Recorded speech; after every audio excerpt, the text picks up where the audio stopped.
నమస్తే, welcome to I dream. నేను మీ విజిత. ప్రస్తుతం మనతో పాటు ఉన్నారు ఇస్కాన్ టెంపుల్ నుంచి ప్రణవానంద ప్రభుజీ. వారి ప్రవచనాల రూపంలో, వారి మాటల రూపంలో మనకు ఎన్నెన్నో మంచి విషయాలు ప్రతిసారి తెలియజేస్తూనే ఉంటారు. మనకున్న సందేహాలన్నింటినీ నివృత్తి చేస్తూనే ఉంటారు. అయితే నిజంగా భగవంతుడికి మనందరం కూడా భక్తులమే. నిజమైన భక్తుడు అంటే ఎవరు, ఎలాంటి లక్షణాలు కలిగి ఉంటారు, మనం ఆధ్యాత్మిక మార్గంలో నడవాలంటే అసలు మన ప్రయాణం ఏ విధంగా మొదలవ్వాలి, ఇలాంటి విషయాల గురించి ఈరోజు మాట్లాడబోతున్నాం. ఇప్పుడు ప్రభుజీతో మాట్లాడి మరిన్ని విషయాలని నివృత్తి చేసుకుందాం. నమస్కారం ప్రభుజీ. నమస్కారం అండి.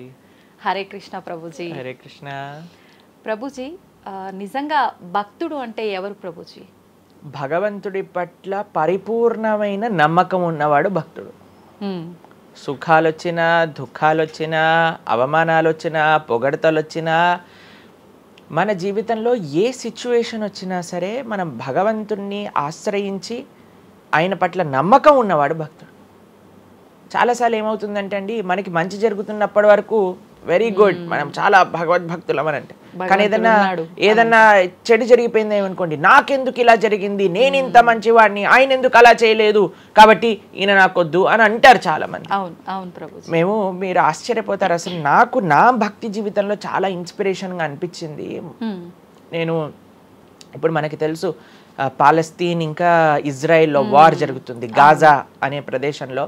అయితే ఒక ఆవిడ, అసలు చాలా వీడియోస్ చూశాను ఒకదాని తర్వాత ఒకటి, అక్కడ ఉండే వాళ్ళు మొత్తం ఫ్యామిలీ నష్టం అయిపోయినా, పిల్లలు చనిపోయినా, ఏం చేసినా సరే వాళ్ళు ఇలా అంటున్నారనమాట, ఏ అల్లా నువ్వు మాకు ఇది చేసావు కానీ మేము మాత్రం నీకు స్తోత్రం చేస్తాం. దే ఆర్ వాళ్ళ లాంగ్వేజ్లో వాళ్ళు చెప్తున్నారనమాట, నువ్వు ఏం చేసినా సరే మా మంచికే చేస్తావని నాకు తెలుసు, కాబట్టి ఇంకా ఇంకా మేము మిమ్మల్ని పొగుడుతూనే ఉంటాము. ఆ సిచ్యువేషన్లో కూడా అసలు ఆ నమ్మకం ఎలా ఉంది అని నాకు చాలా ఇన్స్పిరేషన్గా అనిపించింది. అరే ఎంత ట్రూ డివోషన్ వాళ్ళకి ఉన్నది, ఒక నమ్మకం వాళ్ళ దేవుడి పట్ల వాళ్ళకు ఉన్నది. కానీ మనం ఎన్నిసార్లు చాలామంది చూస్తుంటాం. మొన్న నాకు ఎవరో వీడియో పంపించారు, అందులో చెప్తారు, ఒక వెంకటేశ్వర స్వామి ఫోటో ఉంటుందన్నమాట, ఒక ఆవిడ చెప్తారు, ఓయ్ నేను చెప్పింది చేస్తావా లేదా, ఇంకో దేవుడిని తీసుకొచ్చి పెట్టేయాలనా అని అంటుందన్నమాట. అయితే నేను చూసి ఆశ్చర్యపోయాను అనమాట, మనకి ఎందుకు ఇలాంటి ఫేత్, ఇలాంటి నమ్మకం ఎందుకు లేదు? ఎప్పుడైతే మనం ఎంతైతే మనకి ఇన్వెస్ట్మెంట్ చేస్తామో అంతే రిటర్న్ వస్తుంది కదండి. అలానే మన నమ్మకం, మాన అపమానాలు, ఇవి సుఖ దుఃఖాలు, ఇవన్నీ ప్రపంచంలో ఒక భాగం అండి. ఇదంతా జీవితంలో ఒక భాగం. అందుకే మన సనాతన సంస్కృతిలో ఎప్పుడు మంచే ఉంటుంది అని చెప్పారు. అందుకే ఈ ఉగాది పచ్చడి, మన నూతన సంవత్సరం ప్రారంభమైనప్పుడు షడ్రుజోపేతం కదండి, చెప్పుకున్నాం. కాబట్టి ప్రతి ఒక్కటి కొద్దిగా అది కావాలి, కొద్దిగా ఇది కావాలి. కానీ మనం ఏం చేస్తామంటే, ఎవరికైతే అచంచల విశ్వాసం ఉంటుందో భగవంతుడి పట్ల, స్వామి నువ్వేం చేసినా నా మంచే చేస్తావు అనేవాడు నిజమైన భక్తుడు. కాబట్టి ఎక్కడి నుంచైనా ఆ విశ్వాసం, ఆ శ్రద్ధ కానీ మనం నేర్చుకోగలిగితే ఇట్ ఈస్ ఎక్స్ట్రీమ్లీ వండర్ఫుల్ అనమాట. ఆ శ్రద్ధ, స్వామి నువ్వు ఏం చేసినా సరే నేను నిన్నే కొలుస్తా, అటువంటి శ్రద్ధ మన దగ్గర ఉండిందండి, మన దగ్గర ఉండింది. మన పూర్వీకులు, రాజులు, మహారాజులు, అసలు మన సంస్కృతి, సిక్కులు ఎవరైతే మనకి వాళ్ళ జీవితాన్ని త్యాగం చేసేసారు వాళ్ళ ధర్మాన్ని కాపాడుకోవడానికి. మనం చూస్తాం. అసలు ఇప్పుడు ఏంటంటే అండి, నాకు అన్నిటికంటే బాధాకరమైన విషయం ఏంటంటే, ఈ ప్రజెంట్ డే యూత్ ఉన్నారు కదా, వాళ్ళకి మన దేశ సంస్కృతి గురించి తెలియదు, మన దేశ హిస్టరీ గురించి తెలియదు, మన కల్చర్ గురించి తెలియదు, మన ఆధ్యాత్మికత గురించి తెలియదు. తెలుసుకోవాలి అనే ప్రయత్నం కూడా చేయట్లేదు. ఎవరు అసలు దేశాన్ని కాపాడాలనుకుంటుంది? అసలు మన పూర్వీకులు మనకి ఎలాంటి సంపత్తిని ఇచ్చారు? ఏవో టీవీలలో వచ్చే చెత్త చెత్త ప్రోగ్రాములు చూడటము, టైం వేస్ట్ చేసేయటము. ఇప్పుడు మాకు చెప్తున్నారు, ఎవరో బిగ్ బాస్ అనేదో ప్రోగ్రామ్ వస్తుందట. జనాలందరూ అసలు ఏమొస్తుంది చెప్పండి? మన జీవితంలో ఏదైనా మార్పు కలగలిచా? మనకి లేదు. ఎవడో ఒకటి చోట వాడు డబ్బులు సంపాదించుకుంటూ వాడు చేసే చెత్త పనులన్నీ మనం చూస్తూ ఉంటే, మనం వింటూ ఉంటే, దాని తర్వాత చూస్తే పర్వాలేదు, ఆ వ్యక్తుల పట్ల అపరిమితమైన ప్రేమను పెంచుకొని, ఒకళ్ళు నాకు ఈ మధ్య ఎక్స్ప్లెయిన్ చేస్తున్నారనమాట, ఒక్కొక్కళ్ళకి ఆర్మీ అని తయారైపోయి వేరే వాళ్ళని దూషించటం, వేరే వాళ్ళని తిట్టడం. ఈ సమాజం ఇలా ఉంటే నీకు ఒక బిగ్ బాస్ అనే ఒక టైం వేస్టర్ని కావాలి, అది అయిపోగానే ఐపీఎల్ అనే ఒక టైం వేస్టర్, దాని తర్వాత నెట్ఫ్లిక్స్, అమెజాన్ ప్రైమ్, ఇవన్నీ ఎప్పుడు ఉన్నాయి. మనకి నిజంగా మేము కొన్నిసార్లు యూత్ని కలిసినప్పుడు అడుగుతామండి, అరే మన దేశ రాజకీయాల గురించి తెలుసా అని అంటే, తెలుసండి. ఎవరి దగ్గర నుంచి తెలుసుకున్నావు అని అంటే ఒక యూట్యూబర్ పేరు చెప్తారు. ఆ యూట్యూబర్ ఏమో ఎక్కడో వేరే దేశంలో కూర్చొని మన సంస్కృతిని మన రాజకీయాల్ని ఎలా ఒక వేరే దిశగా నడిపించాలో నడిపిస్తుంటారు. వాడివన్నీ వింటూ వీళ్ళు ప్రభావితం అయిపోతారు అనమాట. కానీ ఏంటి అసలు మన సంస్కృతి అంటే ఏంటి, మన ధర్మం అంటే ఏంటి, అసలు కొద్దిసం భగవంతుడు చాలా దూరం అనుకోండి, కనీసంలో కనీసం మన భారతీయత అంటే ఏంటో కూడా తెలియదండి అసలు ఇలాంటి పిల్లలకి. ఈ మధ్యలో పిల్లల్ని మర్చిపోకండి. పేరెంట్స్ ఎంతమంది దృష్టి చూపిస్తున్నారు చెప్పండి? చాలా తక్కువ మంది ప్రభుజీ. ఎప్పుడు చూడు ఏ సినిమాకి వెళ్దామా, ఏ సీరియల్ చూద్దామా, ఏ రియాలిటీ షో చూద్దామా, ఏ మూవీ సిరీస్ వెబ్ సిరీస్ కొత్తగా రిలీజ్ అయిందా, ఏ ఇన్స్టాగ్రామ్లో వీడియోస్ చూద్దామా, ఇలానే ఉండిపోతే మన దేశం ఎటు వెళ్తుంది, మన రాజ్యం ఎటు వెళ్తుంది, మన సంస్కృతి ఎటు వెళ్తుంది ఒకసారి చెప్పండి. కాబట్టి భక్తి అనేది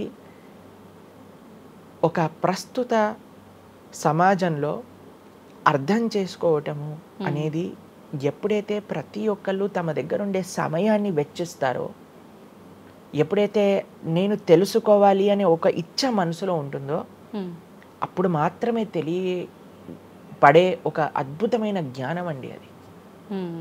తత్విద్ధి ప్రణిపాతేన పరిప్రశ్నేన సేవయా అని కృష్ణుడు భగవద్గీతలో చెప్పారు. ఆధ్యాత్మిక జ్ఞానం అంటే ఎలానో అలా తెలుసుకోలేమండి. దానికి సమయాన్ని వెచ్చించాలి, దానికి ఇంట్రెస్ట్ మన లోపల కలిగి సమయాన్ని తీసుకోవాలి. అరే మనకి బిగ్ బాస్ చూడటంలో ఉన్నంత ఇంట్రెస్ట్ టైం, ఐపీఎల్ మ్యాచ్లలో చూడడానికి ఇంట్రెస్ట్ టైం, వెబ్ సిరీస్లు చూడడానికి ఉన్న ఇంట్రెస్ట్ టైం, ఒక గీతా భాగవతం వినడానికి మనం టైం పెడుతున్నామా? లేదు, అసలు అట్లాంటి ఆలోచనే రావట్లేదు కదా. మరి భక్తి అంటే ఏంటి, భగవంతుడు అంటే ఏంటి, భగవంతుడు మనకి ఏం చేస్తున్నాడు, ఇవన్నిటికీ సమయం వెచ్చించాలి కదండి. కాబట్టి అందుకే మనం ఎప్పుడు చెప్పేది, ఒక భక్తుడు అనేవాడు అన్నిటికంటే అదృష్టవంతుడు ఎవరికైతే భగవంతుడి యొక్క కృప అనుభవంలోకి వస్తుందో. అటువంటి అనుభవం కానీ మనం పొందాలి అని అనుకుంటే మనం సమయాన్ని కేటాయించాలి. ఇది చాలా ముఖ్యమైన విషయం. అయితే మనం ఆధ్యాత్మిక ప్రయాణం మొదలు పెట్టాలి అంటే ముందుగా చేయాల్సిన పని, మొట్టమొదటి అడుగు ఆధ్యాత్మిక ప్రయాణం ముందు పెట్టాలి అని అంటే ఇన్స్టాగ్రామ్, వాట్సాప్ని తగ్గించాలి. ఓకే. ఇంతకు ముందు ఏకాదశి, ఇప్పుడు రేపు ఏకాదశి ఉపవాసం అంటే నిర్జల ఉపవాసం అని లేదా పలాహార ఉపవాసం అని అలా చెప్తారు. కొన్ని సంవత్సరాలు అయిపోయాక ఉపవాసం అని అంటే కనీసం ఈ రోజైనా ఫోన్ చూడొద్దు అని చెప్పే రోజులు కూడా వస్తాయేమో అనిపిస్తుంది. ఎందుకంటే ప్రతిసారి కూడా అడిక్టెడ్ జనాలందరూ కూడా వాట్సాప్ వీడియోలు, స్టేటస్లు, ఇన్స్టాగ్రామ్, యూట్యూబ్, టీవీ వీటితో అడిక్ట్ అయిపోయి ఎంత సమయాన్ని వెచ్చిస్తున్నారు. అసలు మీరు అన్నట్టుగా జపం చేయడానికి అడుగురా అంటే జపం చేయడానికి సమయం లేదంటారు, వాట్సాప్ స్టేటస్ మాత్రం చూడడానికి సమయం ఉంటుంది. ఎంత విచిత్రం చెప్పండి. కాబట్టి మనము చాలా జాగ్రత్తగా మొట్టమొదటి అడుగు ఏంటి అని అంటే మనం చెయ్యకూడని విషయాలు పక్కన పెట్టడం.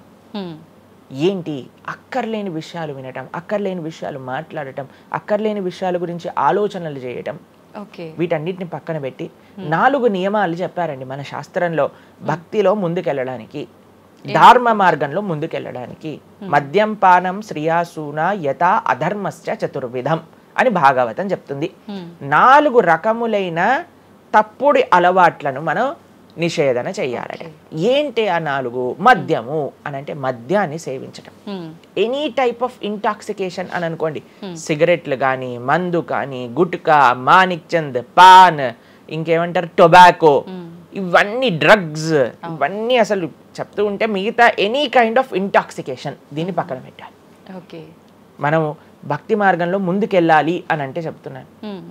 2 మద్యం పానం శ్రియ అసూన. జూదము ఇంతకుముందు జూదం ఆడుతూ ఉండేవారు, మనకు తెలుసు పాచికలాట అని అనేవారు. మహాభారతంలో యుధిష్ఠిర మహారాజు గారు ఆడినప్పుడు ఏమైంది వాళ్ళ జీవితంలో మనందరికీ తెలుసు. ఎన్ని కష్టాలు పడాల్సి వచ్చింది, ఆస్తంతా వెళ్ళిపోవాల్సి వచ్చింది, అరణ్యానికి పాలవ్వాల్సి వచ్చింది. చాలా మంది అడుగుతారు ఎందుకు మహాభారతం యుధిష్ఠిరుడు ఆడాడు. ఆయన ఆడి చూపించారు, అయ్యా ఆడితే ఈ పని అవుతుంది. ఎగ్జాంపుల్ సెట్ చేయడానికి ఆయన చేశారు. సరే ఆయన చేసింది తప్ప కాదా, ఆయన ఏం అనుభవించారో తెలుసు కదండి. మనం ఎందుకు చెయ్యాలి ఆ పని? ఇప్పుడు జూదం యొక్క విపరీతమైన కాన్సిక్వెన్సెస్ తెలుసా అండి. ఇప్పుడు బెట్టింగ్ గేమ్లని, ఐపీఎల్ మ్యాచెస్కి బెట్టింగ్స్ అని, లేదా ఏది వస్తే దానిపైన బెట్టింగ్లు పెట్టడం, అవి ఇవి ఎన్ని అప్లికేషన్స్ తయారైపోయి ఎన్ని ఒక యువతని ఒక తప్పుడు మార్గంలో పెట్టడానికి అసలు మాకు అప్పుడప్పుడు మేము యూట్యూబ్ చూస్తాం కదండి ప్రవచనాలు వినడానికి, మా గురువు గారి ప్రవచనాలు వినడానికి మేము చూస్తుంటాం అనమాట. అప్పుడు వస్తుంది రమ్మీ సర్కిల్ అని యాడ్ వస్తుంది అనమాట. ఇప్పుడు పేరు చెప్తున్నారు ఎందుకు ప్రభుజీ అని మీరు అనుకోవచ్చు. ఎందుకంటే పెద్ద పెద్ద సినిమా యాక్టర్స్ వాళ్ళు ప్రమోట్ చేసేది రమ్మీ సర్కిల్ అని, మాణిక్ చంద్ కంపెనీస్ని, గుట్కాలని, తర్వాత ఏవైతే అన్హెల్దీ ప్రోడక్ట్స్ కోక్ ఇలాంటివి ఏవైతే సాఫ్ట్ డ్రింక్స్ కూల్ డ్రింక్స్ ఉంటాయో వాటిని మీరు ఒక్కసారి ఆలోచన చేయండి. వాళ్ళు నిజమైన శ్రేయోభిలాషులా మనకి ఒక్కసారి ఆలోచన చేస్తే మనకు అర్థమవుతుందని. మొత్తం ఒక దగ్గర ప్రపంచం అంతా ఇవి తప్పు, ఇవి మీకు మంచిది కాదు అని మొత్తుకుంటుంటే మీరు ఎవరైతే మీరు హీరోయిన్ నా రోల్ మోడల్ అని అనుకుంటున్నారో వాడు మీకు నేర్పించేది ఏంటి అని అంటే, నువ్వు ఈ పేకాట ఆడు, నువ్వు గుట్కా తిను, నువ్వు కూల్ డ్రింక్ తాగు, నీ జీవితం ఏమైనా మాకు పర్వాలేదు. మేము ఎక్కడికి వెళ్ళినా నోరు నొప్పొచ్చేటట్టు అరిచి చెప్తున్నా, అయ్యా ఇవి మంచిది కాదు, మీరు మంచి మార్గంలో ఉండండి, ఆరోగ్యాన్ని జాగ్రత్తగా పెట్టుకోండి, మనసు జాగ్రత్తగా ఉండండి, ధర్మాన్ని ఆచరణ చేయండి అని మేము చెప్తుంటే, కానీ జనాలకి వీటిలలో ఇంట్రెస్ట్ లేదు. వీళ్ళకి నా రోల్ మోడల్ వాళ్ళు, నా రోల్ మోడల్ ఇది అని ప్రొద్దు నుంచి రాత్రి దాకా ఇన్స్టాగ్రామ్లో చూడటం, వాళ్ళగా మాట్లాడటం, వాళ్ళగా వస్త్రాలు వేసుకోవటం, వాళ్ళలాగా మేము కూడా వాళ్ళలాగా అవ్వాలి అని అనుకుంటే వాళ్ళు ఏం నేర్పిస్తున్నారు మీకు ఒక్కసారి ఆలోచన చేయండి. ఎంతమంది దేశంలో ఉండే యువత మొత్తం కూడా తప్పుడు మార్గంలోకి వెళ్తే మన భారతదేశ భవిష్యత్తు ఏం కావాలో ఒకసారి చెప్పండి. కాబట్టి ఫస్ట్ ఏమన్నా మనం ఇంటాక్సికేషన్, సెకండ్ గ్యాంబ్లింగ్ అని అంటారు, జూదం, ఏ ప్రకారమైన జూదమైనా సరే దాన్ని పక్కన పెట్టాలి. మూడవది మాంసాహారాన్ని సేవించటం, ప్రాణిహింస చెయ్యకూడదు, భగవద్భక్తి మార్గంలో ముందుకెళ్ళాలి, భగవంతుని తెలుసుకోవాలి అని అంటే మనం లాస్ట్ టైం దీని గురించి మాట్లాడుకున్నాం, మనం ఎక్స్ప్లెయిన్ చేసాం అనమాట క్లియర్గా ఎందుకు మనం మాంసాహారాన్ని స్వీకరించకూడదు అని. అది భౌతికంగా మనకి మంచిది కాదు, ఆరోగ్యరీత్యా మంచిది కాదు, ఎమోషనల్గా మంచిది కాదు, ఎన్వైరన్మెంటల్గా మంచిది కాదు, స్పిరిచువల్గా మనకి మంచిది కాదు అని ఈ రీజన్స్ అన్ని చెప్పాం. అయితే నిన్నటి రోజున మాకు ఆ వీడియో పంపించారనమాట. సరే ఏమున్నాయి అబ్బా కమెంట్స్లో అని చదువుతుంటే చాలామంది అన్నారు, రోజు ఈ వీడియో చూడటం వల్ల మేము మాంసాహారం తినటం మానేసాము, మాకు క్లారిటీ వచ్చిందని చాలా కమెంట్స్ ఉన్నాయి. కొంతమంది ఏం రాశారు తెలుసా అండి, మరి ప్లాంట్స్కి, మరి ఆకుకూరలకి, తర్వాత మనం పండించే మొక్కలకు కూడా ప్రాణం ఉంది కదా అని. మీకు ఒక విషయం చెప్తాను, చాలామంది ఈ ఆర్గ్యుమెంట్స్ చెప్తారండి, నాన్ వెజిటేరియన్ మానేసేయండి అని అంటే, మరి మీరు జీవహింస చేయట్లేదా, మీరు కూడా మొక్కల్ని కట్ చేస్తున్నారు కదా అని అడుగుతారు. ఇప్పుడు దానికి 2-3 విషయాలు మీకు ప్రస్తావన చేస్తాను. ఒకటి, మీరు పాలకూరని, గోంగూరని, తోటకూరని కొయ్యడానికి వెళ్ళినప్పుడు అది గట్టిగా అరుస్తూ చంపేయకు నన్ను, ఏదో ఒక రక్తం కారటం, అది ఇలా గార్లో ఎగరటం, ఇలాంటివి చేస్తుందా అండి? లేదు. ఎప్పుడైనా మీరు ఆపిల్ పండుని కొయ్యడానికి వెళ్ళినప్పుడు ఆపిల్ పండుని ఇలా అనగానే దాంట్లో నుంచి రక్తం చెట్టులో నుంచి దారాలుగా కారుతుంటుందా అండి? అదేమైనా గట్టిగా అరుస్తుందా అని కొంతమంది అంటారు, అది అరుస్తుంది మనకి వినిపించదు. మనకి ఒకసారి అర్థం చేసుకోవాలి, ఒక ప్రాణికి ఒక వెల్ డెవలప్డ్ కాన్షియస్నెస్ ఉన్న వ్యక్తికి, లేదా ఒక పర్సనాలిటీకి, లేదా ఒక ప్రాణికి, లేదా ఒక ప్లాంట్కి ఏంటి వ్యత్యాసము అనేది మనం తెలుసుకోవాలి. దాంతోపాటు ఇంకొక విషయం చెప్తాను, మరి ప్లాంట్స్ని తినచ్చు, యానిమల్స్ని తినకూడదు అని ఏంటి ప్రమాణము అనంటే, భగవంతుడు మనకి ఈ విషయాన్ని ప్రస్తావన చేశారు, స్వామి మనకి ఈ విషయాన్ని ఉపదేశం చేశారు. అయ్యా, నువ్వు కేవలం శాకాహారాన్ని మాత్రమే తినవచ్చును, సాత్విక ఆహారాన్ని మాత్రమే తినవచ్చును. ఎక్కడ చెప్పాడు భగవంతుడు? పత్రం పుష్పం ఫలం తోయం యోమే భక్తా ప్రయశ్చతి. పత్రం పుష్పం ఫలం తోయం, నువ్వు ఫలములను, తర్వాత ఆకులను, నీటిని, పాలను, వీటితో సంబంధించినవి ఏవైనా సరే తయారు చేయొచ్చు, భగవంతుడికి నివేదన చేయొచ్చు, స్వీకరించవచ్చు. కాబట్టి మన శాస్త్రములు దేన్నైతే యాక్సెప్ట్ చేశాయి, ఇప్పుడు చెప్పాయనుకోండి, సరే ఈ ప్లాంట్స్లలో కూడా ప్రాణం ఉందయ్యా, ప్లాంట్స్ కూడా తినకు అని అంటే ఏం చేస్తామండి? గాలిని పీల్చుకుంటామా? సన్లైట్తో బతుకుతామా మనం ఏమన్నా ప్లాంట్స్ బతికినట్టుగా? ఏదో ఒకటి కావాలి కదా ఆహారం. కాబట్టి అన్నిటికంటే లీస్ట్ హింస, అహింస అంటే అన్నిటికంటే లీస్ట్ హింస ఎక్కడ ఉంటుందో అది. కాబట్టి మనకి శాస్త్రం ఆమోదన చేసింది, నువ్వు ఈ ఏవైతే హర్బివోరస్ అని అంటారు చూడండి, ఏవైతే పశుపక్షాదులు కాకుండా ఏవైతే మొక్కలు ఉంటాయో, ఏవైతే ధాన్యం ఉంటుందో, ఏదైతే ఫలములు ఉంటుందో దాన్ని స్వీకరించు అని. తర్వాత రెండో ఆర్గ్యుమెంట్ ఏం చేస్తారు తెలుసా అండి, నాన్ వెజిటేరియన్ అనగానే మనం కానీ తినకపోతే వాటి పాపులేషన్ మొత్తం పెరిగిపోయి పెరిగిపోయి పెరిగిపోయి పెరిగిపోయి మనల్ని చంపేస్తుంది. అయ్యా నువ్వొక్కడు మారటం చేత ఏమీ అవ్వదు. అవును, మొత్తం మారిపోదు. ప్రపంచం ఎలా వెళ్తుందో కొంతమంది మూర్ఖులు ఉంటారు, ఎంత చెప్పినా మారని వాళ్ళు వాళ్ళ పని చేసుకొని ఇవ్వండి. అంతే. భగవంతుడు బ్యాలెన్స్ ని తయారు చేశారండి. ఆ భగవంతుడు ఆ బ్యాలెన్స్ ని క్రియేట్ చేస్తారు. నువ్వు ఆ ధర్మాన్ని ఆచరించకుండా ఉండు. కాబట్టి 3 చూసాం. ఏంటి? మద్యం, పానం, శ్రియ, సూన. ఒకటి intoxication, gambling, meet eating. Last Prabhuji ఒక చిన్న డౌట్. ఇప్పుడు మాంసాహారం తినొద్దు, మన శాస్త్రంలో ఎక్కడ తినమని చెప్పలేదు అని అన్నారు కదా, మరి గ్రామ దేవతలకి కోళ్ళు, మేకలు ఇలాంటివన్నీ బలిస్తుంటారు కదా, మరి అది ఎక్కడ ఉంది అసలు? మీరు అమ్మవారిని జగన్మాత అని పిలుస్తారు తెలుసా? మీరు ఎప్పుడైనా అంటారా? అమ్మ అంటారు, అంతేనా? ఒక తల్లికి, ఒక తల్లితనంలో మీరు కూడా మదర్ కదండి, మీ పిల్లలకి ఏదైనా ఒక చిన్న బాధ కలిగితే మీరు ఓర్చుకోగలుగుతారా చెప్పండి? లేదు. అస్సలంటే అసలు అలాంటి ప్రస్తావనే తేయకూడదు ప్రభుజీ అని అంటారు. అవును, అంతేనా కదా? మరి జగన్మాత అని మనం అంటున్నప్పుడు ఆ జగత్తుకి తల్లి, జగత్తు మొత్తం అని అంటే ఆ పక్షి, ఆ ప్రాణి కూడా అదే జగత్తులో పుట్టిందే కదా, అంటే ఆ ప్రాణికి కూడా ఆవిడే కదా తల్లి. ఆ తల్లి ముందు మనం ఇలాంటి పనులు చేస్తే అమ్మకి నచ్చుతుందా నచ్చదా చెప్పండి? నచ్చదు.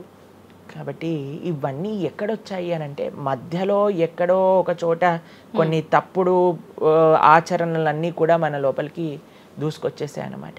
కానీ బలి అనేది ఎప్పుడు ఇవ్వకూడదు. సాత్వికమైన ఆరాధన అన్నిటికంటే శ్రేష్టమైన ఆరాధన. ఈ బలులు ఇవ్వటం వీటన్నిటిని తామసిక ఆరాధన అని అంటారు. కాబట్టి మనము ఎంతైతే మీరు బలి అంటే ఏంటో తెలుసా అండి? ఏదో ఒకటి సమర్పణ చేయటము. సమర్పణ చేయటాన్ని, దాంట్లో ప్రాణిని సమర్పణ చేయటం కంటే మనకుండే అహంకారాన్ని సమర్పణ చేస్తే అమ్మవారు ఇంకా ఆనందిస్తారు. మన దగ్గర ఉండే దంభాన్ని సమర్పణ చేసేస్తే, బలిచ్చేస్తే ఇంకా ఆనందంగా ఉంటారు. దంభము అని అంటే గర్వం. ఓకే. అహంకారము, దంభము, ఈ రెండిట్లో వ్యత్యాసం ఏంటో తెలుసా అండి? గర్వము అని అంటే మనం చేసిన దానికి మనం గర్వపడటం అనమాట. నేనే చేశాను, నా అంతటి వాడు లేడు. దంభము అంటే చెయ్యని దానికి కూడా గర్వపడటం. ఓకే. కాబట్టి మనకుండే అభిమానాన్ని, మనకుండే ఆ లోభాన్ని, వీటన్నిటిని అమ్మవారికి సమర్పణ చేయండి, ఇంకా మంచి, ఇంకా ఆనందిస్తారు. అందుకే మనం తల నీలాలు ఇస్తాం. చాలా మందికి తెలియదు అసలు దేవుడు ఏం చేసుకుంటాడండి మన జుట్టుని, డాండ్రఫ్ తోటి ఉన్న జుట్టుని. దేవుడికి ఎందుకు సమర్పణ చేయాలి మనం తల నీలాలు అని అంటే, అయ్యా నేను జుట్టు ఉంటే ఎప్పుడు కూడా ఇలా ఇలా ఇలా హెయిర్ స్టైలింగ్ చేసుకుంటూ నేనేదో చాలా హ్యాండ్సమ్ మ్యాన్, చాలా హ్యాండ్సమ్ ఉమెన్ అనుకుంటూ ఉంటారు కదా అందరు కూడా. అయ్యా నా యొక్క ఆ సెల్ఫ్ కాన్షియస్నెస్ ని సమర్పణ చేస్తున్నా నీ దగ్గర. మనం గుడికి వెళ్ళి కొబ్బరికాయ కొడతాం. కొబ్బరికాయ ఎందుకు కొడతామండి? మనం కూడా అలాంటి హార్టెడ్ వ్యక్తులం అనమాట. మనకు కూడా ఆ గర్వంతో మనం కూడా అంత పైనుండే షెల్ ఉంటుంది కదా, ఎంత హార్డ్గా ఉంటుంది. కానీ ఎప్పుడైతే అది పలగొట్టేస్తామో అప్పుడు లోపల మంచి తీయటి నీరు మనకి దొరుకుతుంది. కొబ్బరి ఎంత స్వీట్గా ఉంటుంది, అది మనకు కలుగుతుంది. మన హృదయంలో ఆ సున్నితమైన భావాలు ఉన్నాయి, కానీ మనకుండే అజ్ఞానము, మనకుండే అహంకారం, మనకుండే అవిద్య దాన్ని ఆపేస్తుంది. అందుకే భగవంతుడి ముందు, స్వామి నీ ముందు నా అహంకారాన్ని సమర్పణ చేస్తున్నా అనే భావనతో మనం కొబ్బరికాయ కొట్టాలి. అంతేగాని కొబ్బరికాయ తీసుకెళ్ళి కొట్టేసి నేను ఈరోజు 108 కొబ్బరికాయలు కొట్టాను దేవుడి దగ్గర అనే అహంకారం వచ్చింది అనుకోండి, కొబ్బరికాయ కొట్టడమే వేస్ట్, ఫలితం లేదు. కాబట్టి మనందరం అర్థం చేసుకోవాలి అసలు ఏంటి భావన. బలి అని అంటే ప్రాణి బలి కాదయ్యా, నీ దగ్గర ఉండే చెడు గుణాలను బలి. కాబట్టి ఈ 3 విషయాలు అయిపోయి 4వ విషయం ఏదైతే మనం చేయకూడదో ఇలిసిట్ సెక్స్ అని అంటారు, వ్యభిచారము అని అంటే పురుషులు స్త్రీలు పురుషులు. నిన్నే ఒకళ్ళు చెప్తున్నారు, ఒక టీవీలో ఒక న్యూస్ వచ్చిందట, one of the most famous యాక్టరో లేదా ఇంకెవరో వాళ్ళ హస్బెండ్ని వేరే స్త్రీలతో పాటు పట్టుకున్నారు అని మాకు ఒక న్యూస్ నిన్న ఒకళ్ళు చెప్తున్నారు అనమాట. అంటే వాళ్ళు ఏం చెప్పారంటే నాకు, ప్రభుజీ సమాజంలో ఇలాంటివి ఎన్నో కేసులు వస్తున్నాయి ప్రభుజీ, ఈ మధ్యలో న్యూస్లో ఇలాంటివి అయితే తరచుగా మనం చూస్తూ ఉన్నాము, కాబట్టి ఈ సమాజం ఎటువైపు వెళ్తుందో తెలియట్లేదు ప్రభుజీ అని అంటే మేము వాళ్ళకి చెప్పాం, సమాజాన్ని ఎందుకు ఇటువైపు నడుస్తుంది అని అంటే మనం చూపించే విషయాలు అలా ఉన్నాయి, చూపించే సినిమాలు అలా ఉన్నాయి, చూపించే సీరియల్ అలా ఉన్నాయి, చూపించే ఆదర్శమైన వ్యక్తులు అలా ఉన్నారు. మనం ఎవరైతే హీరోలు అనుకుంటున్నామో వాళ్ళు ప్రొద్దున లేస్తే విడాకులు తీసుకొని ఇంకొకరిని పెళ్లి చేసుకొని, విడాకులు తీసుకొని ఇంకొకరిని పెళ్లి చేసుకొని, ఇలాంటివి చూస్తుంటే మనం కూడా అది నార్మలైజ్ అయిపోయింది మన భారతీయ సంస్కృతిలో. కానీ ఎక్కడైతే ధర్మం ఉంటుందో, రాముడు ఆదర్శంగా ఉన్న వ్యక్తి ఎప్పుడూ అలాంటి తప్పు చేయలేదండి. ఎందుకంటే రాముడు ఏకపత్ని వ్రతుడు. ఎంత కమిట్మెంట్ ఉండాలి భార్య పట్ల, భర్తకు కూడా అలానే అండి. ఇప్పుడు ఒకళ్ళు తప్పు అంటే, ఇప్పుడు చాలా మంది అనుకుంటారు ఇది ఎత్తి పురుషులకే వర్తించింది అని. పురుషులకు ఎంతైతే వర్తిస్తుందో అంతే స్త్రీలకు కూడా వర్తిస్తుంది, స్త్రీలకు ఎంతైతే వర్తిస్తుందో అంతే పురుషులకు కూడా వర్తిస్తుంది. కాబట్టి ఈ 4 చాలా జాగ్రత్తగా ఉండాలి. పరస్త్రీ సంఘము, పరపురుష సంఘం, వీటి నుంచి చాలా జాగ్రత్తగా ఉండాలి. ఈ 4 కానీ మనం ఆచరించగలిగితే మన జీవితంలో, చెయ్యకూడనివి 4, చెయ్యాల్సినవి 4. ఇప్పుడు మనం చెయ్యకూడనివి 4 గురించి విన్నాం కదా. చెయ్యాల్సిన 4 ఏంటో ఒక నిమిషంలో చెప్పేస్తా. మంచి భక్తుల యొక్క సాంగత్యం, మంచి పుస్తకాలు చదవటం, భగవన్నామాన్ని జపం చేయటం, మంచి ఆహారాన్ని స్వీకరించటం. ఈ 4 చేస్తే మనం డైరెక్ట్గా భగవంతుడి యొక్క శ్రీచరణాల దగ్గర ఉంటాం అనమాట. ఓకే, ఇవన్నీ జరగాలి అని అంటే మనం ఆధ్యాత్మికం వైపు మన మనసును మళ్ళించాలి. మనకి ఆధ్యాత్మికము అవసరము అని మనం తెలుసుకోవాలి. ఎప్పుడైతే తెలుసుకుంటామో మనం సమయాన్ని ఇవ్వగలుగుతాం. ఓకే ప్రభుజీ, జపం అని అంటుంటారు. నిజంగా జపం అంటే ఏంటి ప్రభుజీ? ఏ విధంగా జపం చేయాల్సి ఉంటుంది? జపము మనకి కలియుగంలో తరించడానికి మార్గం. కృతేయ ధ్యాయతో విష్ణుం త్రేతాయాం యజతోమకై ద్వాపరే పరిచర్యాయాం కలో తత్ హరికీర్తనం అని చెప్పారు. భగవంతుడి యొక్క నామ జపం అత్యంత శ్రేష్టమైనది. కృష్ణుడు భగవద్గీతలో ఏం చెప్తారో తెలుసా అండి? అన్నిటికంటే గొప్ప యజ్ఞం, యజ్ఞములలో నేను ఒక యజ్ఞాన్ని అని చెప్తారు. ఏ యజ్ఞం తెలుసా? యజ్ఞానాం జప యజ్ఞోస్మి అని భగవంతుడు చెప్తారు. అన్నిటికంటే గొప్ప యజ్ఞం జపం చేయడం అనమాట. ప్రతిరోజు జపం చేయాలి. మనందరం మేము ప్రతిరోజు 2 గంటల పాటు జపం చేస్తాం ప్రొద్దున పూట. ఏంటి జపం చేయాలి? భగవన్నామాన్ని జపం చేయాలి. భగవన్నామము అత్యంత సులభంగా మనల్ని భగవంతుడి యొక్క కృపని తెచ్చిపెడుతుంది, భగవంతుడి యొక్క రియలైజేషన్ మనకిస్తుంది అనమాట. అందుకే హరిర్నామ హరిర్నామ హరిర్నామేవ కేవలం కలోర్ నాస్తేవ నాస్తేవ నాస్తేవ గతిరన్యద అని చెప్పారు. అన్నిటికంటే శ్రేష్టమైనది ఎటువంటి రూల్స్ అండ్ రెగ్యులేషన్స్. ఇప్పుడు కొంతమంది అనుకుంటారు జపం అంటే చాలా రూల్స్ ఉండాలి, అది చేయాలి ఇది చేయాలి అని. ఏం లేదు, చక్కగా శుచిగా ఉండండి, శుభ్రంగా ఉండండి, భగవంతుడి ముందు దీపం పెట్టండి, కూర్చోండి, ఒక జపమాల పట్టుకోండి. హరే కృష్ణ కృష్ణ కృష్ణ హరే హరే, హరే రామ రామ రామ హరే హరే. సింపుల్ మంత్రం, ఎవరైనా చేయొచ్చు, ఎటువంటి కాంప్లికేషన్స్ లేదు. ఏ స్థితిలో ఏ అవస్థలో ఉన్న వాళ్ళైనా సరే చక్కగా జపం చేయొచ్చు. ఎటువంటి నియమాలు లేదు. ఎప్పుడైనా సరే చక్కగా భగవన్ నామానికి నియమం లేదు, మంత్రాలకి నియమాలు ఉన్నాయి, కానీ ఇది భగవన్ నామం. ఇటువంటి నామాన్ని కానీ మనం హరినామం అని అంటారు దీన్ని. ఈ హరినామాన్ని కానీ చక్కగా జపం చేయగలిగితే మనకి బ్రహ్మాండమైన ఫలితాలు, ఆ భగవంతుడి యొక్క కృప మనం ఎక్స్పీరియన్స్ చేయగలుగుతాం మన జీవితంలో. ఇప్పుడు మీరు చూడండి, నోట్లు ఎప్పుడైనా మనం లెక్క పెట్టామనుకోండి, ఎలా లెక్క పెడతారు తెలుసా? ఇలా 1 2 3 4 5 6 7 8 9 10 అని లెక్క పెడతారు, అంతేనా? ఏదైతే నోట్లు లెక్క పెట్టేటప్పుడు ఎప్పుడు మనం బయటికి లెక్క పెడతాం, ఎందుకంటే ఇది ఎప్పుడు బయటికి వెళ్ళేదే. కానీ జపం చేసినప్పుడు ఎలా లెక్క పెడతారో తెలుసా అండి? మీరు జపం చేస్తుంటే హరే కృష్ణ కృష్ణ కృష్ణ హరే హరే, హరే రామ రామ రామ హరే హరే అని లోపలికి అంటాం మాలని. నోటిని బయటికి అంటాం, జపాన్ని లోపలికి అంటాం లెక్క పెట్టేటప్పుడు. ఎందుకంటే ఇది ఎప్పుడు మనతో పాటు వచ్చేది ధనం, ఇది వెళ్ళిపోయే ధనం. కాబట్టి శాశ్వతంగా మన లోపలతో వచ్చే ధనం, జన్మాంతరాలకు కూడా మనల్ని ఉద్ధరింపజేసే ధనం ఏదన్నా ఉంటే అది భగవన్నామ జపం. నిజంగా ఎంత మంచి మాట ప్రభుజీ. అసలు ఈ లాజిక్ అర్థమే కాలేదు ఎప్పుడు మాకు. మీరు చెప్పేదాకా ఇంత లాజిక్ ఉంది అని అనిపించలే. చాలా మంచిగా చెప్పాము. ప్రతి ఒక్కళ్ళు చిన్న పిల్లల నుంచి, మా దాంట్లో మా గ్రూప్ లో మీరు చూస్తే చిన్న పిల్లల నుంచి వృద్ధుల వరకు అందరు జపం చేస్తారు. అంతెందుకండి, మీరు చూస్తారు హరే కృష్ణ భక్తులు దేశ విదేశాల నుంచి ఉన్న వాళ్ళందరూ జపమాల పట్టుకొని జపం చేసే వాళ్ళని మనం చూడట్లేదు. కాబట్టి మనకి ఎందుకు జపం రాదు? టైం వస్తుంది, టైం ఉంది. ఎక్కడెక్కడ టైం వేస్ట్ చేస్తున్నామో తెలుసుకుంటే ఎక్కడ దాన్ని యూటిలైజ్ చేయాలో తెలుస్తుంది. సమయంతో పనుందా ప్రభుజీ? ఏ సమయంలో అయినా ఏ సమయంలో అయినా చేసుకోవచ్చు, కానీ ప్రొద్దున పూట చేస్తే అత్యంత శ్రేష్టమైన. ప్రొద్దున పూట మనం త్వరగా లేసి, త్వరగా స్నానం చేసి, త్వరగా జపం చేసుకోగలిగితే ఆ రోజంతా బ్రహ్మాండంగా ఉంటుంది. ధ్యానం కూడా చేస్తుంటారు చాలా మంది. జపానికి ధ్యానానికి వ్యత్యాసం ఏంటి? మనము భగవన్నామ మంత్రాన్ని, నామాన్ని జపం చేస్తూ భగవంతుడి గురించి ధ్యానం చేయాలి. ఓకే. ఇప్పుడు జస్ట్ ధ్యానం, చాలా మంది మాకు కంప్లైంట్ చేస్తుంది, ఇప్పుడు ఈ ధ్యానం చేస్తే మనసు నిలకడగా ఉండట్లేదు, మనసు ఎక్కడికి వెళ్ళిపోతుంది, అక్కర్లేని ఆలోచనలు వస్తున్నాయి. ఇప్పుడు చూడండి, పిల్లవాడు అటు ఇటు ఇటు అటు కదులుతున్నాడు అనుకోండి, ఇంట్లో ఏయ్ అనగానే అయిపోతారు. అలా మన మనసు కూడా అటు ఇటు ఇటు అటు కదులుతూ ఉంటుంది. కానీ ఎప్పుడైతే మనం మంత్రంతో ధ్యానం చేస్తామో అప్పుడు మనసు ఇలా వెళ్ళిపోయింది అనుకోండి పక్కకి, హరే కృష్ణ అనగానే ఆ మనసు వచ్చేస్తుంది, వామ్మో వీడు కాన్షియస్గా ఉండండి నేను అటు ఇటు వెళ్తుంటే. కాబట్టి మనసు కూడా మనం ఆ నామం పట్ల మనం ధ్యానం చేయొచ్చు. ఎప్పుడైతే మనం నామాన్ని మంచిగా జపం చేస్తామో ఆ నామంలోంచే భగవంతుడి యొక్క రూపం, గుణం, లీల అవన్నీ కూడా ప్రకాశితం అవుతాయి. కానీ ఫస్ట్ మనం ధ్యానం నామం పైన పెట్టాలి. మన ఉచ్చారణ కరెక్ట్గా ఉందా, మనం చక్కగా ఆ నామాన్ని వింటున్నామా, దీనిపైన ధ్యాస ఉండాలన్నమాట. నిజంగా చాలా మంది ధ్యానం చేసేటప్పుడు ఆ ఏకాగ్రత అనేది రావట్లేదు, ఎన్నిసార్లు ప్రయత్నించినా అంటుంటారు కదా ప్రభుజీ, ఏం చేయాలంటారు ఆ ఏకాగ్రత రావాలంటే? ప్రాక్టీస్ చేయాలి. అభ్యాసేనతు కౌంతేయ, అభ్యాసం చేయాలి. ఇదేదో చాలా మంది ఏం చేస్తారు తెలుసా అండి, ప్రభుజీ నేను 3 రోజుల నుంచి జపం చేస్తున్నా కానీ నాకు ఆ రుచి కలగట్లేదు. అయ్యా 300 కోట్ల జన్మలు తీసుకున్నాం మనము, ఆ జన్మాంతరాల్లో ఉండే వాసనలు ఉన్నాయి కదా, కొద్దిగైనా మనం సమయం ఇవ్వాలి భగవంతుడి యొక్క నామం. ఇప్పుడు మురికి పట్టిన ఒక క్లాత్ ఉందనుకోండి, ఇంకులో ముంచేసిన క్లాత్ ఉందనుకోండి, దాన్ని ఇచ్చాను అనుకోండి, ఇప్పుడు ఒక్క ఉతుకుల్లో పోతుందా ఇంకంతా?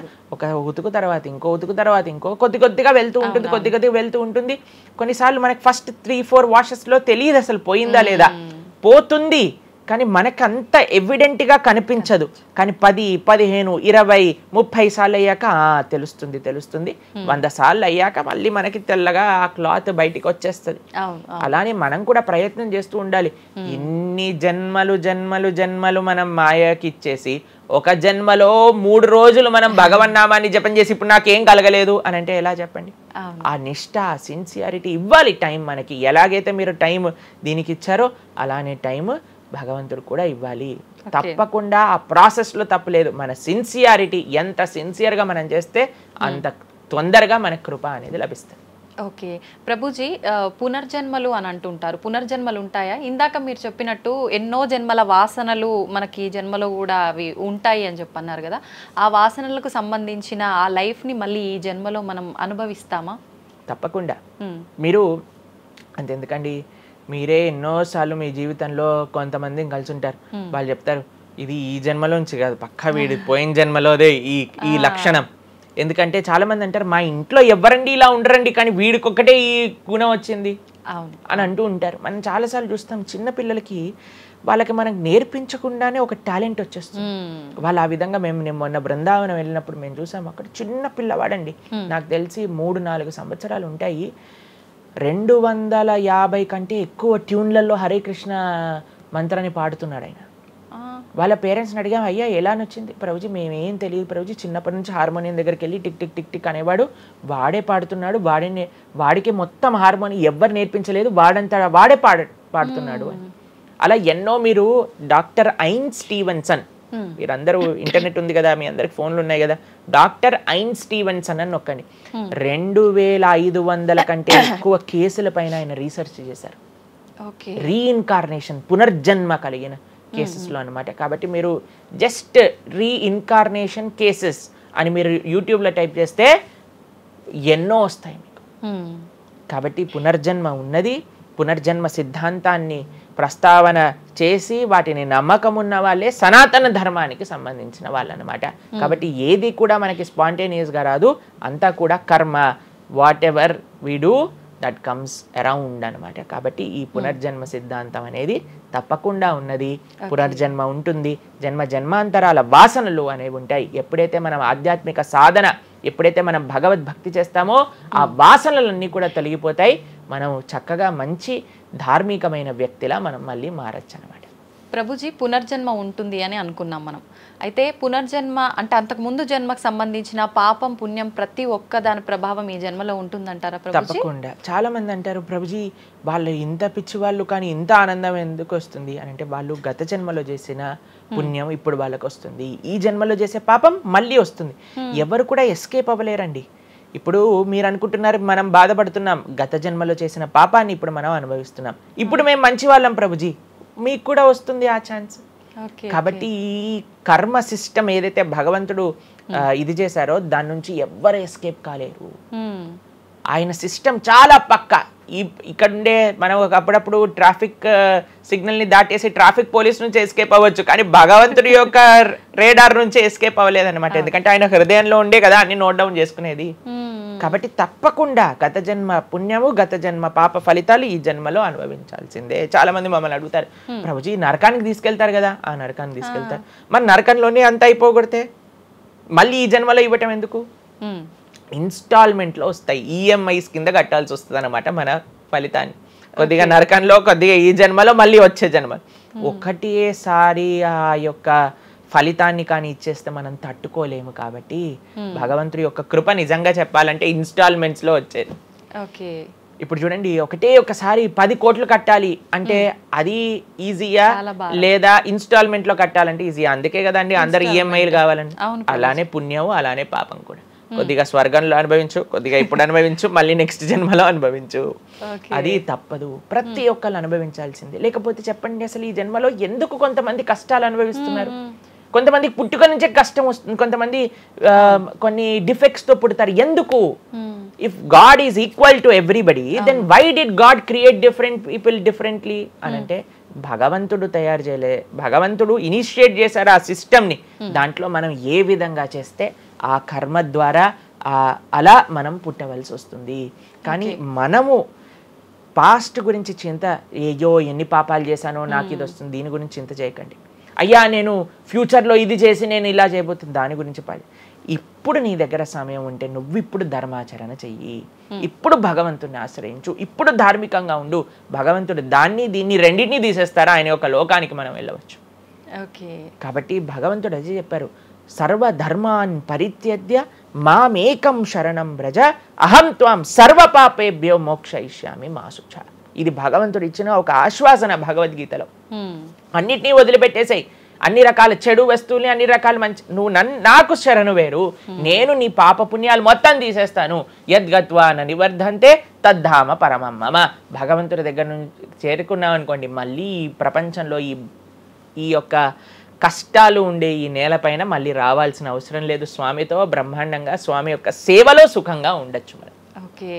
అయితే ప్రభుజీ చాలా మంది చెప్తుంటారు, అన్ని అనుభవించండి తప్పదు అన్నప్పుడు ఎందుకు భగవంతుని ఆరాధన చెయ్యాలి అని. వాళ్ళందరికీ ఇది మంచి సమాధానం ప్రభుజీ. నిజంగా చాలా మంది ఇదే అంటుంటారు, అంతే కదండి, ఎంత భగవంతుని ఆరాధించినా ఈ కష్టాలు తప్పట్లేదు, అసలు లైఫ్ ఏం చేంజ్ అవ్వట్లేదు, మనశ్శాంతి లేదు, ఎందుకు అసలు ఆరాధించాలని చెప్పి అసలు భగవంతుని పూజించడం కూడా మానేస్తుంటారు. మళ్ళీ ఇప్పుడు ఆపేస్తే మళ్ళీ నెక్స్ట్ ఏంటి అని ఆలోచన చేయాలి. కాబట్టి ఇప్పుడుండే వాటితో మనము ఇది చేసామనుకోండి, ఇంత ధర్మాచరణ కూడా ఆపేశారనుకోండి, ఇంకా ఆ పుణ్య పాప ఖాతాలు అలానే పెరిగిపోతూ ఉంటాయి. కానీ చివరికి వచ్చేది ఈ ప్రపంచంలోకే కదా. కాబట్టి మనకి చెడు చేయటం పనికిరాదు, కేవలం మంచి చేయటం కూడా పనికిరాదు. భగవద్భక్తి అన్నిటికంటే టాప్ మోస్ట్. కాబట్టి మనం ధార్మికంగా ఎంత భగవద్భక్తితో ఉంటే అది మనకి అంత మంచిది. ప్రభుజీ కర్మ సిద్ధాంతం అన్నారు కదా, అసలు కర్మ సిద్ధాంతం అంటే ఏంటి ప్రభుజీ? ఏం చెప్తోంది అసలు? మనం చెయ్యంది మనకి రాదు, మనం చేసింది తప్పకుండా మనకు వస్తుంది. ఇదే కర్మ సిద్ధాంతం. Every action has equal and opposite reaction. ఇలా అయితే ఈ లా ఉందో అదే కర్మ సిద్ధాంతం. అంటే నువ్వు చేసింది ఏదైనా సరే ఆ యొక్క ఫలితం నుంచి తప్పించుకోలేవు. తర్వాత ఏదైతే నువ్వు చేసావో దాని నుంచి తప్పించుకోలేవు. మంచైనా చెడైనా, మొన్న అయింది నీకు ఈ రోజు వస్తుంది, ఈ రోజు చేసిన దానికి రేపు వస్తుంది. ఇదే కర్మ సిద్ధాంతం అంటే. కాబట్టి ఎప్పుడు ఇది మన మనసులో ఉండాలి. అరే ఈ రోజు నాకు ఏదైనా బాధ ఉంటే నేను ఏదో చేశానేమో, కాబట్టి ఏదో చేశాము అయిపోయింది, ఈ రోజు ఈ కష్టం వచ్చింది, కృష్ణ నువ్వు నాకు శక్తినివ్వు ఈ కష్టాన్ని ఎదుర్కోవడానికి. ఇప్పటి నుంచి నేను ఇలానే మంచిగా ఉంటాను, ఎప్పుడూ అధర్మం వైపు వెళ్లకుండా ఉంటాను, స్వామి నువ్వే రక్ష అని ఆ ధర్మ చింతన ముందుకు తీసుకెళ్ళటం. ఇప్పుడు కానీ మనం ఆ ధర్మ సంకల్పం చేసుకుంటండి, రేపటి రోజున మరి చాలా మంది అంటే రేపు ఎవరు చూసారో లేదో, అయ్యా రేపు ఎవరు చూసారో లేదో అని కానీ మీ పిల్లవాడు చెప్పి నేను ఇప్పుడు కష్టపడను, రేపు నాకు ర్యాంక్ వచ్చాక నాకు ప్లేస్మెంట్ వస్తుందో లేదో నాకేం గ్యారంటీ ఉంది కాబట్టి నేను చదవను అన్నాడు అనుకోండి, ఏం చెప్తారు మీరు? నాన్న నువ్వు ప్లేస్మెంట్ గురించి బాధపడకు, ఫస్ట్ నీ కర్తవ్యం చదవటం నువ్వు చదువు, అంతే. దాని తర్వాత నీకు వస్తుంది, నీ జీవితం సెటిల్ అవుతుంది, అంతే కదండి. అంతే మనం కూడా లేదు రేపు పొద్దున ఎవరు చూసారు స్వర్గాన్ని నరకాన్ని, కాబట్టి నేను ఇప్పుడు ధర్మాచరణ చెయ్యను అని అంటే మీ పిల్లవాళ్ళు కూడా ఎక్కడైతే చదవను అని అంటారో అలానే మనం కూడా తయారవుతాం. చాలా మంది అండి పెద్దవాళ్ళు పిల్లలకి మాత్రం మంచి నీతులు చెప్తారు, కానీ వాళ్ళ దగ్గరకు వచ్చేసరికి వాళ్ళు ఆచరించడానికి రెడీగా ఉంటారు అనమాట. కాబట్టి మీరు ఒక్క విషయాన్ని ఆలోచించండి, మీరు ఏం చెప్తున్నారో అది మీరు ఫాలో అవుతున్నారా? పెద్దలు ఫాలో అవుతేనే అది పిల్లలు ఆచరిస్తారు, లేకపోతే ఆచరించరు. పిల్లలకి స్కూల్ ఎలానో మనకి భగవంతుడి యొక్క సృష్టి చేసిన ఈ ధర్మం అలాంటిది. కాబట్టి ఈ రెండిట్లో మనం చాలా జాగ్రత్తగా ఉండాలి. ప్రభుజీ, చాలా మంది ఏ పని చేయాలన్నా కూడా ముందు వెనుక ఆలోచించి ప్రతిదీ జ్యోతిష్యాన్ని పట్టి దాని ప్రకారంగానే పనులు చేస్తూ ఉంటారు. నిజంగా జ్యోతిష్యాన్ని నమ్మొచ్చు అంటారా? జ్యోతిష్యం 100% కరెక్టే, కానీ జ్యోతిష్యాన్ని నువ్వెంత సీరియస్గా తీసుకోవాలి అది ఆలోచించాల్సిన విషయం. జ్యోతిష్య శాస్త్రం అది, శాస్త్రం ఎప్పుడూ కూడా కరెక్టే, కానీ మనకి ఎంత అవసరం అది. ప్రతిరోజు ప్రొద్దున లేవంగానే రాశి ఫలాలు ఏమైపోయాయి అని కొంతమంది చదువుతూ ఉంటారు. ప్రతి చిన్న విషయానికి ఈ రోజు ఏమైంది, ఈ రోజు ఎలా ఉంది, ఆ రోజు ఎలా ఉంది, సండే పేపర్లో వచ్చింది, ఇంకా ఈ వారం ఎలా ఉండబోతుంది, ఇవన్నీ నీకు అవసరం లేదయ్యా. నువ్వు ధర్మాచరణ చెయ్యి, భగవంతుడి పట్ల నమ్మకం పెట్టుకో, ఆయన చూసుకుంటాడు. భక్తులు ఎవరు కూడా అలాంటి విషయాలని సీరియస్గా తీసుకోరండి. ఎందుకంటే బృందావనంలో ఒక భక్తులు ఉన్నారనమాట. ఆయన అంటారు, మొత్తం అన్ని గ్రహాలు నీకు అనుకూలంగా ఉండి నువ్వు కృష్ణ భక్తుడివి కానీ అవ్వకపోతే అన్ని గ్రహాలు అనుకూలంగా ఉండి నీకేం లాభం. తర్వాత అంటాడు, అన్ని గ్రహాలు ప్రతికూలంగా ఉండి కానీ నువ్వు కృష్ణ భక్తుడు అయితే ఏవి నిన్ను ఏం చేయలేవు. ఎందుకంటే భగవంతుడు అలాంటి రక్షణ ఇస్తాడనమాట. మనకి భగవంతుడి దగ్గర ఆ శక్తి ఉన్నది. కాబట్టి మనము దేన్ని ఎంత సీరియస్గా తీసుకోవాలి? మనకి కావాల్సినది ఆధ్యాత్మికత, భక్తి. భగవంతుడి గురించి విన్నామా, భాగవత రామాయణాదులు శ్రవణం చేశామా, స్వామికి ఆరాధన చేసుకున్నామా, ఆలయానికి వెళ్ళామా, గోసేవ చేశామా, ధార్మికంగా ఉన్నామా, ఎవరికి ఏం చెడు చేయలేదా, మంచి అందరి గురించి కూడా మంచి ఆలోచిస్తున్నామా, ఒకళ్ళతో మంచిగా మాట్లాడుతున్నామా, ఎవరికి చెడు చేయట్లేదా, ఇంతవరకు నీ ఆలోచన ఉంటే సరిపోతుందండి. ఈ ధర్మచింతన మనకు కావాలి, అంతేకాని ఏమవుతుంది, నా రాసి ఏంటి, ఇదేంటి. ఇప్పుడు అంత పిచ్చి జనాలకి ఎలా పెరిగిపోయిందంటే, ఒకళ్ళు అంటారు ఈ ఉంగరం పెట్టుకోమంటారు, ఒకళ్ళు అంటారు ఇలా నీ పేరు రాయి అంటారు, ఒకళ్ళు అంటారు నీ పేరులో ఏ ఏ ఏ ఏ ఎక్స్ట్రా రాయమంటారు. ఇవన్నీ ఏంటి మారిపోయాయి? ఇవన్నీ మార్చుకొని నీ ఆచరణ కానీ మారకపోతే, నీ థింకింగ్ కానీ మారకపోతే, నీ ధర్మం పట్ల ఉండే అనిరుక్తి కానీ పెరగకపోతే ఇవన్నీ చేసి ఏం లాభం? కాబట్టి మనం ఎసెన్స్ ఆఫ్ ధర్మ భగవంతుడి ఆరాధన. సవై పుంసాం పరో ధర్మో యతో భక్తిర్ అదోక్షజే. అటువంటి స్వామిని ఆశ్రయించటంలో మన టైం పెట్టాలి, కానీ ఇలాంటి చిన్న చిన్నవి చూసుకోవటం, వీటి కోసం మనం సమయాన్ని వేస్ట్ చేసుకోవటం మంచిది కాదు. జ్యోతిష్యం కరెక్టా? 100% కరెక్ట్. నీకెంత కావాలి అది నువ్వు ఆలోచన చేసుకో. పెళ్లి చేసుకోవాలి, గృహ ప్రవేశం చేసుకోవాలి, ఏదైనా పెద్ద పెద్ద ఉంటే అప్పుడు మీరు చూడాలి ముహూర్తం, వివాహం చేసుకోవటం కానీ లేదా ఏమంటాం మన గృహ ప్రవేశాది పెద్ద పెద్ద కార్యములకి చూసుకోసరి. ప్రతిరోజు, ప్రతి క్షణం, ప్రతి వారం, ప్రతి నెల. చాలా మందికి పొద్దున్నే చూడండి అసలు రోజు గడవదు. ఇలాంటి పిచ్చి పనులు ఆపాలి. ఫస్ట్ ప్రొద్దున పూట లేచి భగవంతుడి దగ్గరికి వెళ్ళి భగవంతుడికి నమస్కారం చేసి జపం చేసుకొని ధ్యానం చేసుకొని ఆలయానికి వెళ్ళి దర్శనం చేసుకొని భగవత్ చింతనలో ఉండండి. రోజులో ఏ కష్టం వస్తుందో దాన్ని ఎలా ఎదుర్కోగలో ఆ శక్తిని వస్తుంది. అంతేగాని ఏమున్నాయి రాశి ఫలాలు చదవటం వల్ల ఏం అవ్వదండి. కాబట్టి సొల్యూషన్ పైన కాన్సన్ట్రేట్ చేయండి, ప్రాబ్లం కోసం విశ్లేషణ చేయకూడదు. ఓకే ప్రభుజీ, చాలామంది ఇంట్లో నెగిటివ్ ఎనర్జీస్ ఉన్నాయి, దయ్యాలు తిరుగుతున్నాయి, లేదంటే ఎవరైనా ఒక పర్సన్కి దయ్యం పట్టింది అని చెప్పి చాలామంది ఎవరు ఇట్లా పంతుళ్ళు అట్లాంటి వాళ్ళ దగ్గరికి, మాంత్రికుల దగ్గరికి తీసుకెళ్ళడము, వాళ్ళు వదిలిస్తారని చెప్పటము, ఆ దయ్యం వీళ్ళని చాలా పీడిస్తుంది అని చెప్పడం, ఇలాంటివి చాలా వింటుంటాము సహజంగా. ఇదంతా నిజమే అంటారా ప్రభుజీ? అసలు దయ్యాలు అనేవి ఉన్నాయంటారా? ఆత్మలు, దయ్యాలు ఇవన్నీ ఉన్నాయండి, అది లేవు అని చెప్పలేము. ఉన్నాయి తప్పకుండా. ఎలా అయితే మీరు నెగిటివ్ ఎనర్జీ అంటారు కదా, నెగిటివ్ ఎనర్జీ ఎక్కడికి వస్తుందో తెలుసా అండి? నెగిటివ్ పీపుల్ దగ్గరకు వస్తుంది. ఎవరైతే ఎమోషనల్గా, ఎవరైతే స్పిరిచువల్గా, ఎవరైతే ఫిజికల్గా వర్నలబుల్గా ఉంటారో వాళ్ళ దగ్గరకు వస్తుంది. ఎవరైతే ఇంట్లో భగవద్ ఆరాధన ఉండదో, పూజ రూమ్లో ఏమీ లేకుండా చాలామంది ఇప్పుడు మాకు చాలా విచిత్రం అనిపిస్తుంది కొన్నిసార్లు మాకు ఈ ఇంటర్నెట్లో వీడియో చూసినప్పుడు వీళ్ళు చర్చ్లో ఉండే వాళ్ళందరూ దయ్యాలను వదిలిస్తూ ఉంటారనమాట. మాకు చాలా ఆశ్చర్యం ఏంటంటే వీళ్ళకే ఎందుకు దయ్యాలు పడుతున్నాయి అని. కాబట్టి ఎందుకు దయ్యాలు ఎవరైనా పర్సనాలిటీస్లోకి వెళ్తాయో తెలుసండి, ఎవరైతే క్లీన్లీనెస్ మెయింటైన్ చేయరో, ఓకే, ఎవరైతే సమయానికి స్నానం చేయటం కానీ, సమయానికి శుచిగా శుభ్రంగా ఇల్లు శుభ్రంగా ఉంచుకోవటం కానీ, దేవాలయంలో భగవంతుడి యొక్క మూర్తులకి చక్కగా ఆరాధన చేసి ధూపం దీపం నైవేద్యం తోరణం ఉత్సవాలు పండగలు యజ్ఞాది యాగాదులు ఇవన్నీ ఉన్న చోట ఎప్పటికీ నెగిటివ్ ఎనర్జీ అనేది ప్రవేశించలేదు. ఓకే. కానీ ఎక్కడైతే జనాలు డిమ్గా డల్గా ఎటువంటి వైబ్రెన్స్ లేకుండా ఎప్పుడు ఎమోషనల్ వర్నరబుల్గా బాధల్లో ఉంటూ ఆధ్యాత్మికంగా లేకుండా ఇల్లంతా గందరగోళంగా చెత్త చెదారంతో ఎప్పుడైనా సరే ఫ్రెష్ ఫుడ్ కాకుండా స్టేల్ ఫుడ్, బయట సోర్స్ తెలియని ఫుడ్ వాటిని తినటం వల్ల అలాంటి మెంటాలిటీస్, అలాంటి నెగిటివ్ ఎనర్జీ ఈజీగా ఇటువంటి నెగిటివ్ ఎన్వైరన్మెంట్లోకి వచ్చేస్తుంది అనమాట. ఓకే. కానీ ఎప్పుడైతే మనం వైబ్రెంట్గా భగవన్నామ చక్కగా బొట్టు పెట్టుకొని చక్కగా మంచిగా సాంప్రదాయంగా రెడీ అయ్యి చీర సాంప్రదాయం మన సాంప్రదాయం మన చీర అండి. భారతీయత మగవాళ్ళైతే ధోతి కుర్తా ఇంతకుముందు ఉండేది, శిఖ ఎంత చక్కగా బొట్టు పెట్టుకొని చక్కగా అలంకరణ చేసుకొని ఇంట్లోకి వెళ్ళంగానే అసలు ఆ ధూపం యొక్క సువాసన వచ్చి చక్కగా పసుపచ్చతో మన గడప నుంచి స్టార్ట్ చేస్తే పైన తోరణం కింద ముగ్గులు, అసలు ఒక సనాతన సాంప్రదాయం ఒక హిందూ యొక్క ఇంటికి వెళ్తే ఏ దయ్యం అలాంటి ఇంట్లోకి వెళ్ళగలుగుతుంది చెప్పండి? మన సినిమాలలో మీరు చూసి ఉంటారు, దయ్యాలు ఎక్కడుంటాయి? పాతబడ్డ బంగ్లాలలో ఎక్కడో క్లోజ్ చేసిన గెస్ట్ హౌస్లలో ఉంటాయి, అంతేనా? నిజం ప్రభుజీ. ఏదైనా దేవాలయంలో దయ్యం ఉండటం మీరు చూసారా ఎక్కడైనా? ఎందుకు ఉండదు? ఎందుకంటే అక్కడ భగవద్ ఆరాధన జరుగుతుంది కాబట్టి.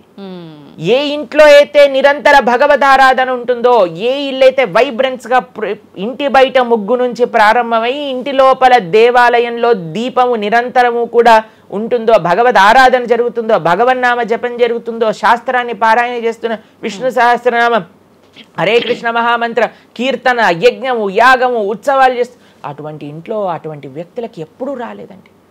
ఎవరైతే తన నుదిటిన తిలకాన్ని అలంకరణ చేసుకొని చక్కగా సాంప్రదాయంగా ఉంటారో, శుచి శుభ్రత పాటిస్తారో, చక్కగా ఆలయానికి వెళ్ళి గోసేవ చెప్పండి, అలాంటి వాళ్ళకి ఎప్పుడైనా ఇలాంటి నెగిటివ్ ఎనర్జీ అటాక్ అవుతుందా అంటే అస్సలు కాదు. ఎవరైతే గ్లూమీగా డిప్రెస్డ్గా ఏం లేకుండా ఏ వస్త్రాలు పడితే ఆ వస్త్రాలు వేసుకోవటం, దేవుడు కొంతమంది ఆలయంలోకి వెళ్ళామనుకోండి, ఇంట్లో పూజ రూమ్లోకి వెళ్ళామనుకోండి, పండగ నుంచి పండగ మాత్రమే దీపం పెడతారు, లేదా అస్సలు ఆ పూలు అలానే ఉంటాయి 15-20 రోజుల వరకు. అవును ప్రభు. అలాంటి ఇంట్లలో నెగిటివ్ ఎనర్జీ రాకపోతే ఇంకేమొస్తుంది చెప్పండి? కాబట్టి నెగిటివ్ ఎనర్జీ ఉందా? ఈ దయ్యాలు ఆత్మలు ఉన్నాయా? ఉన్నాయి. ఎవరి దగ్గరికి వెళ్తాయి? అటువంటి మెంటాలిటీ ఉన్న వాళ్ళ దగ్గరికి మాత్రమే వెళ్తాయి. ఓకే. మనం కానీ ఎప్పుడైతే మనకి రక్షణ, అందుకే మనం తులసి మాల వేసుకుంటాం. తులసి మాల ఇప్పుడు చూడండి, మేము నరసింహ కవచాన్ని ధరించామన్నమాట. ఇవన్నీ నరసింహ ఆరాధన, నరసింహ కవచాన్ని ఎప్పుడైతే మనం చేస్తామో, ఎప్పుడైతే మనం భగవన్నామ స్మరణ చేస్తామో తులసి మాల ధరించాలి. తులసి మాల చాలా మంది ఇప్పుడు ధరిస్తున్నారు కానీ నియమాలను పాటించట్లేదు. ఏంటి నియమాలు? తులసి మాల వేయాలి అని అంటే మనము భగవత్ ప్రసాదాన్ని మాత్రమే నైవేదన చేసి తీసుకోవాలి, మాంసాహారాన్ని తినకూడదు, ఎల్లిపాయలు ముట్టుకోకూడదు. ఇవన్నీ కూడా నెగిటివ్ థింగ్స్ అన్నమాట, తామసిక రాజసీకమైన విషయాలు. కాబట్టి ఇవి చక్కగా ఇవన్నీ మానేసామనుకోండి. తులసిమాల ధరించడం అంటే ఏంటి అంటే చూపిస్తున్నాం అనమాట, మన దగ్గర ఎటువంటి తామసిక రాజసీక ప్రవృత్తులు లేవు, మేము సిద్ధ సాత్విక ప్రవృత్తిలో ఉన్నాం. దయ్యం అక్కడ నుంచి వచ్చింది కూడా యూటర్న్ తీసుకొని వెళ్ళిపోతుంది అనమాట ఇవి చూడంగానే. కాబట్టి అది చాలా ముఖ్యం. ఎప్పుడైతే మన ఆచరణ బాగుంటుందో, ఎప్పుడైతే మనం ధార్మికంగా ఉంటామో, ఎప్పుడైతే భగవద్భక్తులై ఉంటామో, ఏ నెగిటివ్ ఎనర్జీ మనల్ని ఏం చేయలేదు. ఓకే, మొత్తానికి ఉన్నాయి దయ్యాలు, ఉన్నాయి, జాగ్రత్త. మనం మంచిగా భక్తి పరంగా ఉండండి, ధార్మికంగా ఉండండి, చక్కగా ధర్మాచరణ చేయండి, మీకేం భయం లేదు. కానీ ఎక్కడైతే ఇవన్నీ జరగవో అక్కడ ఉంటాయి. అందుకే ఆధ్యాత్మిక మార్గంలో నడవాలి అందరం కూడా. కృతజ్ఞతలు ప్రభుజీ, నిజంగా చాలా మంచి మంచి విషయాలు తెలుసుకుంటున్నాం మీ ద్వారా. ఇంకా ఇంకా తెలుసుకోవాలని కోరుకుంటున్నాం. ధన్యవాదాలు ప్రభుజీ. హరే కృష్ణ. హరే కృష్ణ.